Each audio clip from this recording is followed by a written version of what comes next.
Welcome to the Crypto Wealth Cafe, brought to you by Dorsey, powering serious crypto wealth for serious crypto investors. So this is our second episode of the Crypto Wealth Cafe. Good to have you along for the ride. Sit down, strap in, pour yourself a big cup of coffee and enjoy your time here at the Crypto Wealth Cafe. What we're going to do is what we always do, which is we'll start off with a quick look at the markets, see what is happening in the markets for this week as we close down the year. We're actually only 2 days out from Christmas, and then I think we'll learn a little bit about Web3 in this episode. Is Web3 the next big wealth generation opportunity? It just might be. So yeah, do you know what Web3 is? Time to start to get familiar. That's what we're going to do today. All right, let's go. Okay, well, we start at Dorsey.com. That's our home screen, just because, of course, this show, the Crypto Wealth Cafe, is brought to you by the wonderful people at Dorsey. So if you're a crypto investor or a potential crypto investor, Dorsey is a good way into the ecosystem, and you can learn about the different paths to crypto wealth here at Dorsey.com. But for now, let's get on with the show. So we'll start with coin market cap and just see where the price is today. A couple of days out from Christmas, as I say. And look, Bitcoin is about 48,600, so just a little bit under $50,000 US. Ethereum is just a touch over 4,000 US. So, I mean, really, it's not the super bullish December that many were perhaps looking for earlier in the year, or predicting even, but it's not super bearish either. I think we're just we're kind of in the middle, no man's land at the moment, while we wait to pick a direction. Certainly for the short term, I think the longer term direction is always good. Of course, it will be volatile. That's crypto. But let's just have a little look. So here's the Bitcoin chart at the moment on TradingView. So, you know, this is that all-time high back at the start of November. First week of November got up to about $69,000 US. Things are looking good, but of course, you know, we've had a little bit of a downward trend since then, and now we just seem to be kind of consolidating in this middle ground. But it's not bad. I mean, you know, I think 2-3 years ago, if anyone had said, would you be happy with a $50,000 US Bitcoin at the end of 2021, I think, you know, most people would have said that's pretty good. So I think you got to keep that in context in the wider picture. And you know, the longer we can perhaps consolidate here, who knows? I think we're just setting up for a resumption, if you like, of the bull market and deep into 2022. But let's not get ahead of ourselves right now. You know, where is Bitcoin? So I've got a few charts here that just show what I'm talking about, just being in kind of that middle ground. So this is a heat map of the 200 a week moving average. And so, you know, once we get sort of up top, that goes into the red, and that's generally a sign that things are getting overheated. We never even got into the red this year or this cycle. Back in May, certainly started to get warm, but now we're firmly back in the cool zone, and sort of maybe heading back down to that 200 week moving average. Same kind of thing on the Puel multiple here. So that's this red line here. It just shows, you know, down up in the red is a good sign that the market is getting hot and overheated. Down in the green is when the price is in the dumps, and that's typically, you know, it's the bear market, but that is really the buy zone. That's where you want to buy. In between is, I mean, it's not, I call it no man's land. It's not really no man's land. It just means hold a dollar cost average, keep adding to your position for the long term, do what you're going to do. But yeah, so again, that's where we are at the moment. Same here on the logarithmic growth curve, just doing our thing. Of course, it does show that the long-term trend is always up and to the right, but it just takes time. And you got to understand, Bitcoin has only been around for, what is it, 12 years?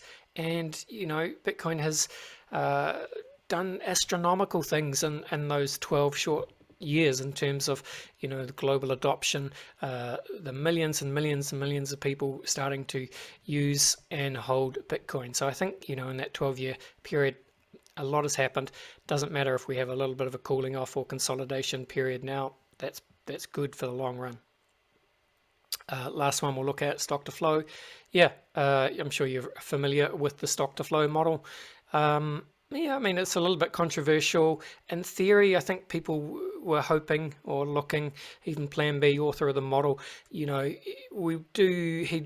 did say that he wanted to see Bitcoin at an average price of around $100,000 US, really by this month or very soon, for the stock to flow model to stay intact. But he has also argued that we're just in the lower bound of the stock to flow model, and could still come right in the next year. So we'll have to see. All right, let's keep it moving. I said we'd talk about Web3. I'm sure you've heard about Web3. Web3 is quickly becoming a big topic around the world. Could Web3 be a big wealth generation opportunity for you or for investors around the world? Quite possibly. At the very least, probably good to start to understand, even at a high level, what Web3 is, because you're going to see a lot more people talking about it. So all I'm going to do today is just really quickly run through some tweets, some charts, some images, and some text to get a few different perspectives on why Web3 matters. So this is written by Chris Dixon, who's one of the head honchos at Andreessen Horowitz, the big VC firm. So Chris writes that Web 1, early days of the internet, was about open protocols, open source, decentralized, governed by the community. And a lot of the value was, goes to the users and builders. Of course, this is a long time ago. Do you even remember what that was like? This is pre-2005. Web 2, which is really, what most people think of as the internet today, is about siloed, centralized services run by corporations. So it's the big tech guys, right? Google, Amazon, Apple, Facebook, incredible companies that have done incredibly well, and they've built these incredible products that we all enjoy. Of course, the trade-off is, in return for using those products, the user becomes the product. So it's that old saying, if a product is being given away for free, that makes you, as the user, the product, because you're being sold as cattle to the advertisers, effectively. So that's what's been happening. The promise, of course, of Web3, which comes next, is going back to that open source, decentralized, community-governed ethos or nature of the original internet, but with the advanced modern functionality, all the toys and whistles that we expect out of the modern internet. But instead of the user being the product, it's about everyone being able to earn or win or get a piece of the pie. So in a nutshell, that's kind of what Web3 is. Is there anything else I want to look at on here? Not really. So let's go to the next. What have we got? Here's just a little chart, so it puts that all into perspective as well. You feel free to pause this if you want to digest that, but I think there's probably a simpler way that we can try and understand this as well. So let's keep going. So if we simplify it again, Web 1 it's the information economy, right? It's really just newspapers online, or being able to read text on a bulletin board, that kind of very early internet experience. Web 2, the platform economy, so it's being able to read and write, so you can send emails, you can write blogs, you can do Facebook posts, WordPress, all that kind of stuff. Web 3 is the token economy. So it's being able to do all that, but add in new financial incentives and means to get paid. How do we do that? Well, the easy way to do that is tokenization. So it's everything from what we, cryptocurrencies to platform tokens to crowdfunding tokens. Basically, the tokenization of everything is where we are going, and it's just the idea is it's greater shared equal participation and revenue opportunities for everyone. Can we simplify it even more? Of course we can. So I like this. This is Web 2 versus Web 3 in the most simple way possible. Excuse my face over all of these lovely graphs. I hope you don't mind, but you can see what this means. If you can't work it out, essentially Web 2 is the ability to get, say, 3,000 Instagram likes, Instagram hearts, or Facebook likes, or Twitter retweets. That's great. It's always cool to get those dopamine hits of people liking your posts, but it's kind of meaningless, really. You're not earning anything from that. Whereas Web 3 is the ability to earn, say, 3.0 ETH for that same content. So easiest example of that at the moment, of course, is NFTs. So instead of putting out your content for free on Facebook or Instagram, hey, you can monetize it with NFTs. Easy as that. That is just one simple example. All right, let's put this into a bit of context. I like this. So this is the context for Web 3. At the moment, we've got two kind of competing global tech paradigms, right? And they're both flawed in very different ways. So our friends in China, they have the kind of top-down digital authoritarianism model. It's censorship. It's based on the firewall. It's enforced by violence and the threat of violence. We see that all the time in China. No such thing as free speech. And if you do run afoul of the Chinese state, well, you'll find yourself kidnapped, taken out into forced hotel holiday. See this all the time. Jack Ma, I think from was it Tencent? He got taken out by the Chinese state.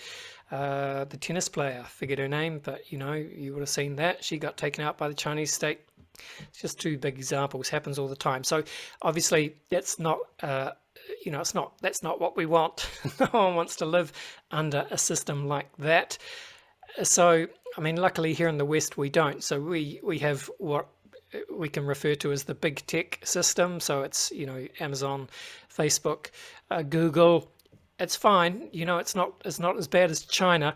We've got all these cool products and services, but all the profit is going to Mark Zuckerberg and the heads of Google and Jeff Bezos at Amazon. It doesn't go to the users of the platforms. So the idea is, is there another way? Is there a third way? And that third way is Web 3.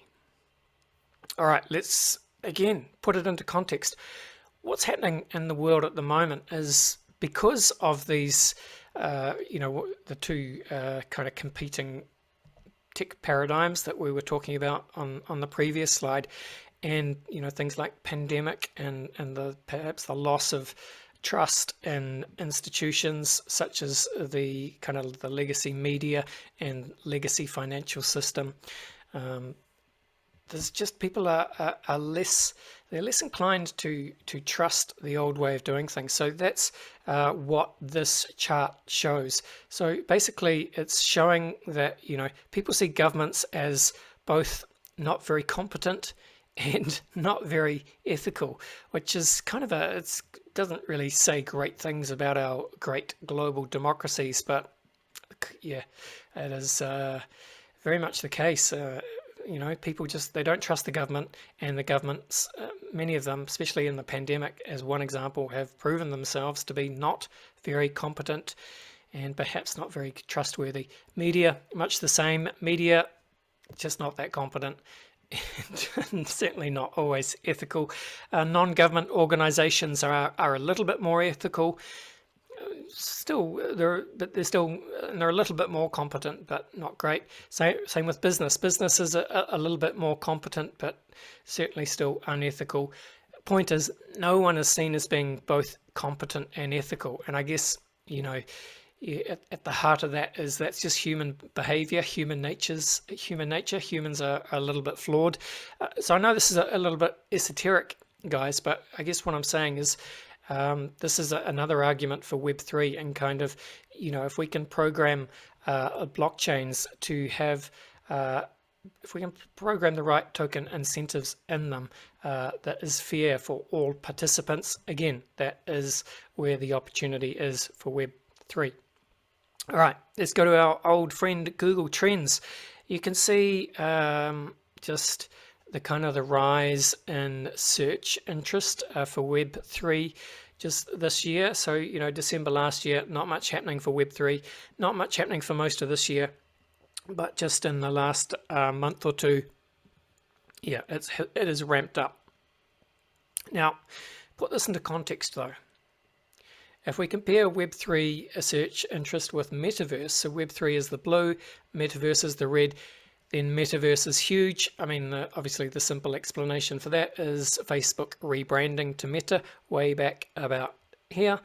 But point here is, they're not the same thing. Metaverse and Web3 are not the same thing, but they're heading in the same direction, and it's all the protocols that are used for Web3, decentralized blockchains, open source technology, NFTs, DAOs, cryptocurrencies, all that good stuff. Those are the building blocks that are required for an open, equal metaverse.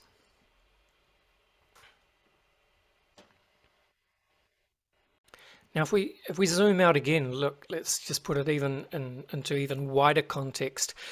There's a fascinating book by a woman called Carlota Perez. It's called The Death and Birth of Technological Revolution. So it's heavy stuff. It's history, it's technology, but I'll give you the the Cliff Notes version, if you like, which really just comes from this graph here. So her argument is that every technological revolution goes through stages. There's the early eruption, there's the frenzy, which is the financial bubble time, there's the synergy or golden age, which is when everything comes together and starts to work. It's the mass adoption phase of the cycle, and then there's the maturity, which is the end of the cycle as everything just goes out into global use. So it's this is an S curve, right? So her argument is everything follows this kind of pattern. So you can look at the same thing for cell phone adoption, electricity, cars, any kind of technological revolution. So it's the same with the internet. With the internet, we're sort of in this maturity stage now, as the first internet, Web 2.0, if you like, is just normal all around the world, apart from perhaps some places like Africa and etc., which is still catching up.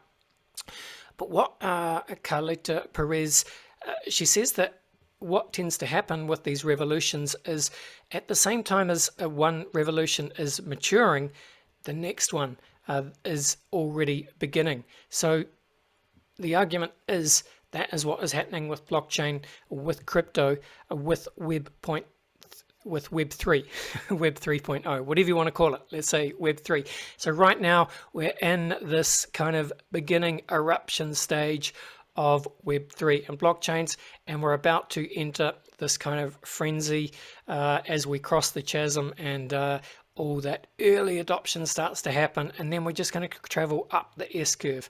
And so that's going to play out over, I mean, no one knows how long these cycles take to play out, but but with the pace and scale of innovation and exponential growth of technology, these revolutions, they do tend to speed up. We're 10 years into crypto now, but it's only now that we're sort of starting to get just the early maturing of some of that technology, and the real use cases starting to play out all around the world.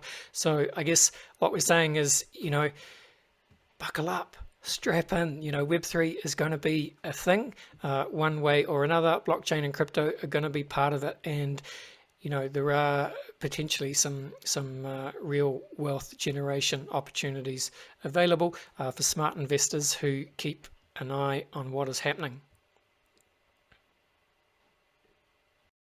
All right, let's have some fun. Another way to look at it is, yeah, in some ways Web3 can be thought of as a game. I like this a blog post. It's a favorite blog post, so I'm just going to run through it.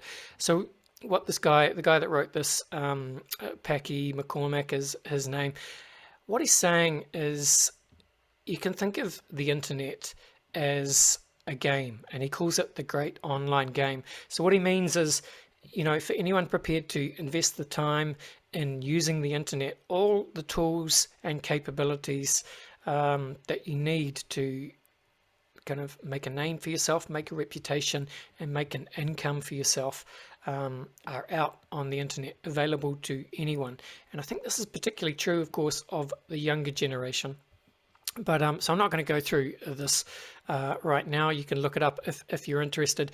But essentially his argument is, again, what we've been talking about. So Web 2, we've seen all the tools that are there, but now crypto, open source blockchains, and the tokenization of everything is just making it possible to monetize yourself in incredibly exciting new ways that are fun. That's crucial as well. Crypto is just more fun because he says it's going to be the in-game currency for a big game played across the internet that involves CEOs, influencers, artists, researchers, investors, and regular people. So, there's a few takeaways, but basically the idea is everyone is playing the game. If you're online on social media, you're part of the game. It's just how you choose to kind of look at it. What's your frame of reference? Are you going to be an active participant or a passive observer? Either are fine, but I think, it's just crucial to understand that the game is there, it's free to play, and it's important to realize that you are playing the game and crypto can supercharge the game. Now, if you're older and you're thinking, man, this sounds like a lot of hard work, I'm not ready to go this deep, that's all right. Show this to your kids. Your kids will get it, and for them, man, the opportunities are endless. All right.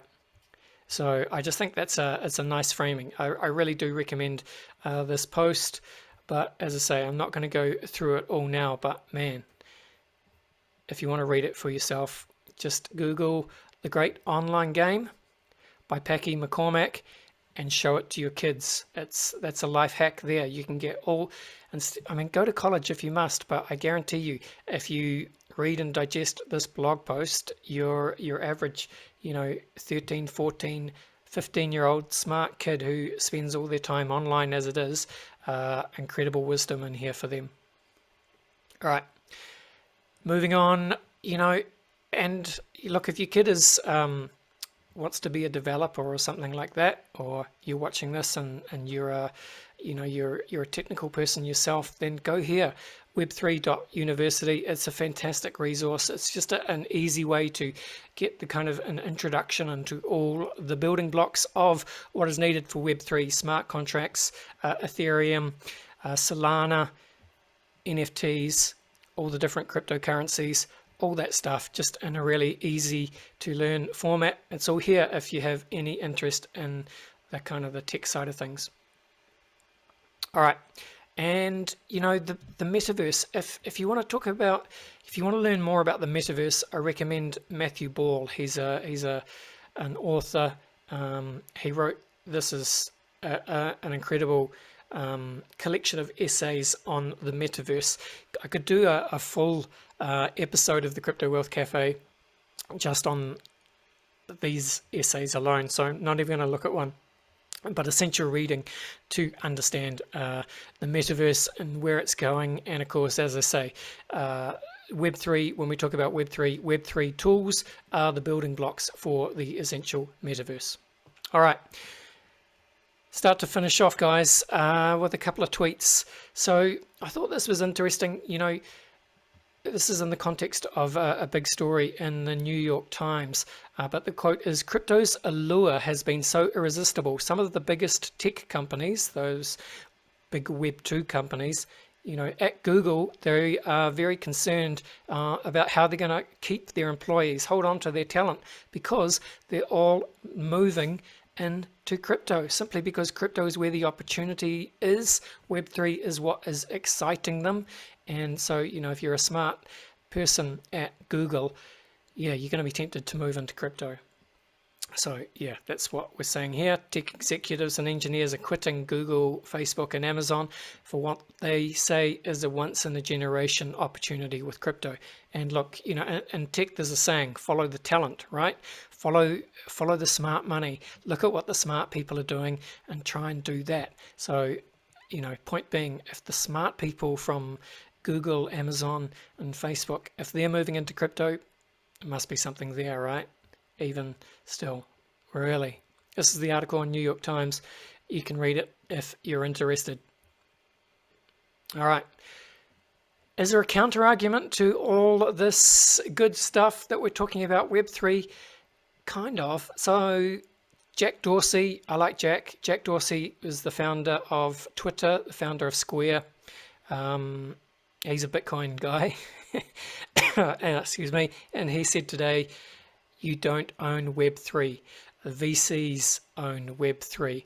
It will never escape their incentives. It's ultimately a centralized entity with a different label. So, I mean, yeah, I don't know if I really agree with Jack. As I say, I like Jack, respect Jack, and look, I like Bitcoin a lot myself. But I believe in the promise and potential of Web3, whereas Jack is very much a Bitcoin maximalist. So yeah, Jack had a few funny back and forwards with various people on Twitter due to this tweet, and Elon Musk, funnily enough, is on Jack's side. Elon Musk keeps tweeting some some memes about Web3 and how he can't find it, and yep. So someone else says it's somewhere in the toilet, and Elon says, "Yep, just keep going." I think that's a clip from Trainspotting. But yeah, so. I guess I'm just saying that, you know, there's always another side, there's another view. So Chris Dixon, who is the guy that wrote that Web3 essay at the beginning of today's show, he says, first they ignore you, then they laugh at you, then they fight you. This is where we are, and then you win. Jack Dorsey couldn't help himself. He says, hi Chris, you're a fund determined to be a media empire that can't be ignored, not Gandhi. So yeah. This is why I like Twitter, guys. You got to understand, this is the real titans of industry. Jack Dorsey, you know, founder of Twitter. Chris Dixon, one of the leading tech investors in the world. And here they are debating with each other for, you know, essentially our entertainment. And Twitter is a free service. You know, you can, yeah, I think that's just a great example of, yeah, well, I like Twitter, the entertainment it provides and the value it provides. All right. I said we'd finish off. We should finish off. This is just a Twitter thread from Manip, who is from Blockstack, now commonly known as Stacks. He wrote this in as a response to what Jack Dorsey said. He's just saying that the people will own Web3. VCs have reduced power and ownership in crypto protocols.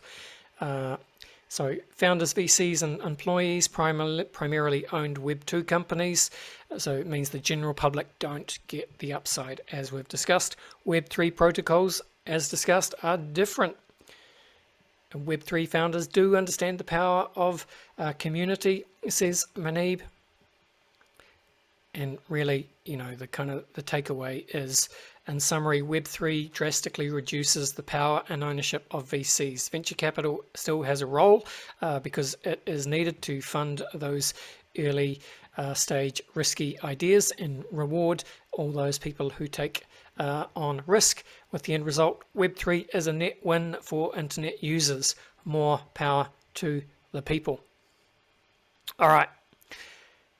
that's it for Web3. Let's finish this off. I just thought this is maybe a nice way to end. Just kind of a, it is Christmas time, so this is just a chart that shows, despite all the doom and gloom and the bad pandemic news and all the, if it bleeds it leads, bad news media headlines, of course it's the Steven Pinker argument, just the amount of people around the world that are living in extreme poverty, it continues to drop every year. So I thought that's a nice Christmas message. So wherever you are in the world watching this, from me to you, all the best for a fun and relaxing Christmas period. I hope you do get a little bit of a break. I'm certainly looking forward to a break myself. So yeah, on behalf of everyone here at Daxi and the Crypto Wealth Cafe, that's me.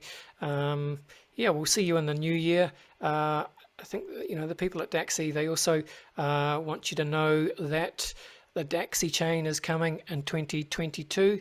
It's a crowdfunding solution. It's going to show the promise of Web3 as well. It's all about unlocking funding opportunities, crowdfunding opportunities for people with new innovative ideas and people who want to invest in new innovative ideas. It's just another way that Web3 can unlock incredible and exciting new wealth generation opportunities.